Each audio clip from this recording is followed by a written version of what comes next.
नमस्ते दोस्तों। तो कैसे हैं आप लोग? और मैं सौरभ शर्मा स्वागत करता हूं आपका फिर से मेरे चैनल में। तो जैसा कि आज का वीडियो अपन बना रहा है मॉक कि मॉक कैसे देना है और किस तरीके से क्वेश्चन अटेम्प्ट करने हैं, कौन से क्वेश्चन स्किप करने हैं, कैसे नेगेटिव मार्किंग से बचना है मॉक में। क्योंकि जैसे मॉक का एक्सपीरियंस रहता है सेम वैसे ही एग्ज़ाम में अपन स्ट्रेटजी को वो करते हैं, लागू करते हैं। तो इसी तरीके से मैं आज आपको बताऊँगा कि मॉक कैसे देना है एमटीएस के लिए। तो सबसे पहले आप पे जो भी सोर्स है मॉक का, टेक्स्ट बुक, ऑलिव बोर्ड या जो भी है, आप उस पर मॉक स्टार्ट करेंगे। तो सबसे पहले सेक्शन 1 आएगा। सेक्शन 1 में 20 क्वेश्चन मैथ्स के रहेंगे और 20 रीजनिंग के। तो आपको सबसे पहले क्या करना है, क्योंकि सेक्शन 1 में 12 क्वेश्चन मतलब 36 मार्क्स स्कोर करना है ओवरऑल, दोनों मैथ्स और रीजनिंग मिला के। तो आपको सबसे पहले क्या करना है कि आपको अगर रीजनिंग आती है तो अच्छे से रीजनिंग कर लीजिए, मैथ कर लीजिए। मतलब ऐसा कि देख के चलना है कि 12 क्वेश्चन तो आपके प्रॉपर ठीक होने चाहिए, मतलब 36 मार्क्स तो आपको स्कोर करना ही होगा।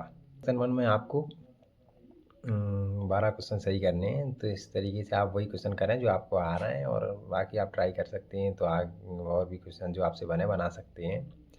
और आपको फर्स्ट गो में वही क्वेश्चन करने जो आपको आते हैं। फर्स्ट गो में आप वो क्वेश्चन करते चले जाइए जो आपको पहली बार में आ रहा है। फिर बाकी क्वेश्चन जो बच रहे हैं वो उनको आप अटेम्प्ट करके देखिए, बनती हैं तो ठीक है, नहीं तो स्किप कर सकते हैं। सेक्शन फर्स्ट में इतना कोई वो है नहीं ज़्यादा। तो फिर आप जब सेक्शन 1 सबमिट करके सेक्शन 2 पे जाते हैं तो सेक्शन 2 में सबसे पहले आप क्या करिए कि सेक्शन 2 में सबसे पहले आप ऐसे क्वेश्चन मतलब देखते जाइए, और जो आपको आ रहा है फर्स्ट गो में टिक करते जाइए। जो आपको आ रहा है बिल्कुल 100% कि हाँ ये क्वेश्चन मेरा सही है बिल्कुल। तो उन क्वेश्चन को आप क्या करिए, उन क्वेश्चन को आप फर्स्ट गो में अटेम्प्ट करते जाइए, चाहे वो जीएस का हो या इंग्लिश का हो।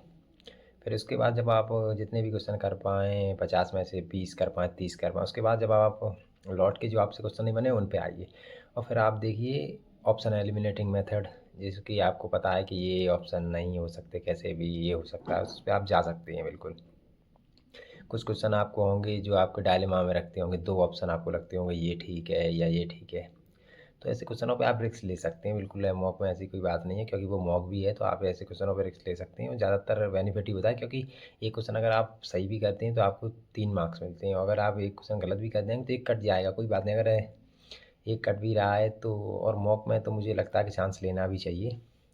तो इस तरीके से मॉक आप क्या करें, फिर आप जो क्वेश्चन नहीं बन रहे हैं तो उनको ज़्यादा लगाने की ज़रूरत नहीं। जब आपसे आ ही नहीं रहे हैं, बिल्कुल नली है, तो फिर आप रिस्क नहीं लेना, क्योंकि मार्क्स भी कटता है। तो फिर जब कम स्कोर आता है मॉक में तो थोड़ा-सा डिमोटिवेट भी होते हैं। तो उस तरीके से आप अगर क्वेश्चन आपसे बन रहे हैं या सबकॉन्शियस माइंड में हैं या आप डायलेमा में, उन क्वेश्चनों पे आप रिस्क बिल्कुल नहीं आ रहे हैं तो उनको तो लेकर आपको पढ़ाई करनी पड़ेगी, कॉन्सेप्ट आपको क्लियर करने पड़ेंगे कि इस टॉपिक से मुझे क्वेश्चन नहीं बनना है तो ये टॉपिक मुझे पढ़ना होगा। तो इस तरीके से जब आप डेली एनालिसिस और डेली टेस्ट देंगे तो आपको पता चलता रहेगा कि कहाँ आपकी कमज़ोरी है, कहाँ आप स्ट्रॉन्ग हैं। तो जो स्ट्रॉन्ग है उसको आप नेगलेक्ट भी कर सकते हैं, क्योंकि वो आपको आता है। और जहाँ आप वीक हैं उन फील्ड को एकदम मजबूत करिए। और बहुत सी बार क्वेश्चन ऐसा भी होता है, जैसे आप रीजनिंग वो जैसे आप जीएस एकदम से करने आए हैं, तो फर्स्ट गो में जैसे ही आप क्वेश्चन पढ़ेंगे ना तो बहुत बार आप कुछ चीज़ होगी वो पढ़ ही नहीं पाएंगे, जैसे उसने नहीं नोट लगा दिया या नहीं लगा दिया तो आपको वो स्किप हो जाएगा। तो इस चक्कर में आपको क्या होगा, जब आप आंसर देखेंगे तो आपको जो आप ऑप्शन पता है वो सबसे पहले होगा, तो आप सबसे पहले टिक करके निकल जाएँ, आप आगे ऑप्शन देखेंगे नहीं। जबकि ऐसा होता है कि आप क्वेश्चन ढंग से पढ़े ही नहीं है, वो नहीं लगा के बैठा है पर आप हाँ पढ़ लिए। तो ये सब भी छोटी-छोटी मिस्टेक्स देखनी होंगी, क्योंकि जब आप जल्दी से पेपर करने के जब क्वेश्चन आपको लगता है कि ना ये मुझे आ रहा है, तो अपन बहुत जल्दी टिक करते हैं, इस चक्कर में आप ना गलती कर बैठते हैं। तो इस तरीके से आपको मॉक बहुत अच्छे से देना, क्योंकि और मॉक को बिल्कुल ऐसे दीजिए जैसे आप एग्ज़ाम हॉल में बैठे हैं। आपके पास लैपटॉप हो तो बहुत अच्छी बात है, क्योंकि सेम लैपटॉप जैसा ही रहता है वहाँ पे एग्ज़ाम हॉल में। और मोबाइल है तो भी बढ़िया है, पर आप एक टाइम मैनेजमेंट का आपको पता चल जाएगा। तो इसी तरीके से आप बिल्कुल मॉक जब दें तो बिल्कुल ऐसे दें जैसे रियल एग्ज़ाम चल रहा है। बिल्कुल ऐसा नहीं है पॉज़ कर दिया फिर दे रहा है, पॉज़ कर दिया फिर दे। अगर आप किसी मॉक को देने बैठे हैं तो उसको एक बार में ख़त्म करिए। और फिर इस जब मॉक देने के बाद आप इसको जो भी रहे, कोई इसमें दिक्कत घबराने की बात नहीं है, कितना कम रहा कितना ज़्यादा रहा कोई बात नहीं। जितना भी आपका स्कोर आता है उसके बाद आप मॉक को थॉरोली एनालिसिस करिए।